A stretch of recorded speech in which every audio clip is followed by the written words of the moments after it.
Hello, we're going to be talking about piping and how awesome it is, basically. So piping is this trim that is sewn into a seam, and it usually has something filling it inside to make it puffy and stick out. And you can get it in all different sizes. You can get it pre-made, but you can also make it yourself, which we're going to learn how to do. So on this bag, you can see it's a very tiny piece of piping.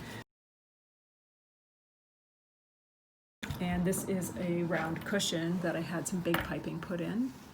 And now let's look at ready-made piping. So these are different sizes of filler cord. So it's a soft filler. It's cottony, and this is 1/4 inch.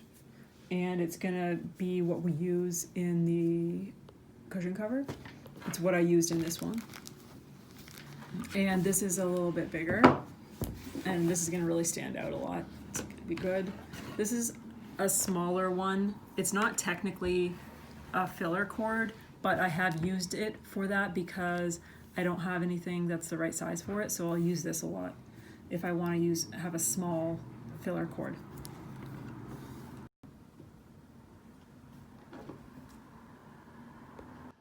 So, how do you make piping? Basically, you cut a strip of fabric, that's the length that you need to cover your piping with, and you'll have to figure out how wide to make it. It needs to wrap around and have at least a 1/2 inch of extra fabric sticking out beside. So this is just big enough for this big one. I'm gonna stick a pin right here, and I usually use my zipper foot to sew this together. So the zipper foot allows you to hug the bump. So we're going to be stitching down in here. Tuck that in like that. I'm going to move the needle over a little bit so that I'm getting closer to the bump.